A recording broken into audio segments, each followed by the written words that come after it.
I wanted to make a video and show how I set up my Flysky fs-i6 to run this, my sailboat. It's a Megatech Nirvana 2 from, I don't know, like 07 or so. And so the electronics were getting kind of old, the sail servo crapped out, and it was an old 27 megahertz radio with the long whip antenna and all that stuff. And so I figured I'd upgrade some radio stuff while I was in there. And what I wanted to show you was sort of some of the additional setups that I found that are going to be cool for sailing. And so let's get here. And let's look at dual rate. Oops. And so on the dual rate here, we've got is my steering, of course. And you can see here it's a flat line, right? Linear from 0 to 100. And so what that means on the boat is that it will turn all the way lock to lock with linear acceleration between those 2 points. And so what I've set up here is when you flick this switch down, it puts you into a high wind mode. So you can see here it reduces the endpoints and then it puts a flatter curve or a flatter spot to the curve there. And so what that means for the rudder is when I put it in high wind mode, first of all, the endpoints are different. They're not quite as far.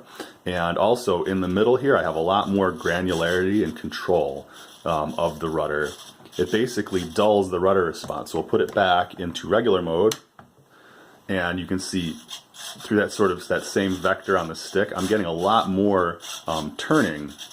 And so the idea is when I'm on high wind mode here, I want that control. I want it to be very finite because I'm going to be beating through heavy wind and water, and you really want to make minor stable adjustments. Now, when there's light fluky wind, you want to be able to throw it over hard. You want to have those steering inputs really make a difference because your momentum and your speed is going to be much lower.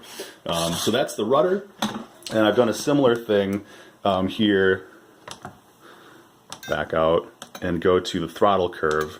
And so throttle is this right here. That's my sail servo, and it basically pulls the sails in or lets them loose. So you can see in normal mode, again, we've got a linear curve, and it goes from 0 all the way to 100. Now when I flip this to high wind mode, again, it drops the two endpoints and it puts a flatter spot in the curve.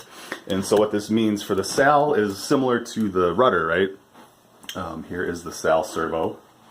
And we're in high wind mode and we're at the maximum range of adjustment. So when I put it in regular, you'll see we get a little bit more. So this is the ropes pulled all the way in tight, the sails are pulled in, and this is all the way out. The sails are loose and it's flapping.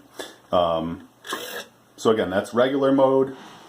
We're going to go to high wind mode here, and the endpoints are reduced. Here's the lowest endpoint and its reduction. And then also the travel in between is much more finite, again, because you have that flat spot through the middle. So when I throw the stick, hard up and down, it reacts slower than if I'm on regular mode, where it does that full travel real quickly. And so I figure those two things will help a lot. You want to dull those transactions, dull it when the wind is kicking really hard. And so I have one more thing that I set up, and that is the throttle hold